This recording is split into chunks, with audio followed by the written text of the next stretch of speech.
పేరు ఊరు లేని తెలంగాణ ఒక ఎమ్మెల్యే ఆరమూరు ఆయన మాటలు వింటుంటే పిచ్చి పిచ్చిగా వాగాడు. హిందువులందరూ పిల్లలు కనండి, హిందువులకి కుటుంబ నియంత్రణ ఉండకూడదు అంటే అర్థమేంటి? ముస్లింలకి క్రిస్టియన్స్ కి కుటుంబ నియంత్రణ ఉండాలి. నోరిప్పితే హిందూ క్రిస్టియన్, హిందూ ముస్లిం మధ్య గొడవ పెట్టడం తప్ప ఇంకొక పని లేదు వీళ్ళకి. ఇంకా పిల్లల కంటే వీళ్ళు ఉద్యోగాలు ఇస్తారా? మోదీ గారు సంవత్సరానికి 2 కోట్ల ఉద్యోగాలు ఇస్తారని 20 కోట్లు కాదు కదా, ఉన్న 20 కోట్ల ఉద్యోగాలు పోయాయి. మరి కొత్త వాళ్ళ పిల్లల కంటే వీళ్ళు ఉద్యోగాలు ఎప్పుడు ఇస్తారు? తిండి ఎలా పెడతారు? ఉచిత విద్యా వైద్యం ఎక్కడిస్తారు? వీళ్ళు గొడవలు పెట్టడం తప్ప ఇంకో పని లేదా?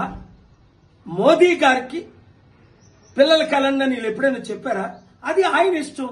ఆయన పెళ్ళైనప్పటికీ భార్యను విడిచిపెట్టి ఒక యోగి అవుదాం అనుకుని RSS లో చేరారు. అది ఆయన ఇష్టం. అది మనం ఎలా ప్రశ్నిస్తాం? ఎవరు పిల్లలు కన్నారో ఎవరు పిల్లలు కనకూడదో ప్రజలకు తెలీదా? ప్రతి హిందూ గమనించండి, ప్రతి ముస్లిం క్రిస్టియన్ గమనించండి.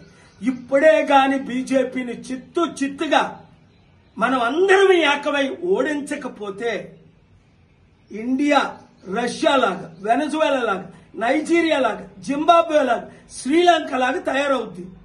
ఆర్థిక పరిస్థితి సర్వనాశనం అయిపోయింది. ఇచ్చిన వాగ్దానాలు ఏవి నెరవేర్చట్లేదు. ఇప్పుడు మన మధ్య మనకు గొడవ పెట్టడం లేదా దేశ విదేశాల్లో యుద్ధం చేయడం అంటాం. ఇదే వాళ్ళు 100 సార్లు మాట్లాడతారు. గమనించండి బానిసలారా, మీరు బయటికి రండి. ఏ అగ్రకుర్ణమైన బీజేపీ పార్టీయే మనల్ని నడిపించాలా? మన బీసీలని ఎప్పుడైనా వాళ్ళు ముఖ్యమంత్రి చేశారా?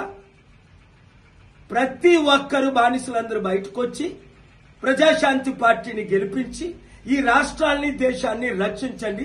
7569441275 కి గ్రూపులు పెట్టండి. ఈ వీడియో అందరికీ షేర్ చేయండి.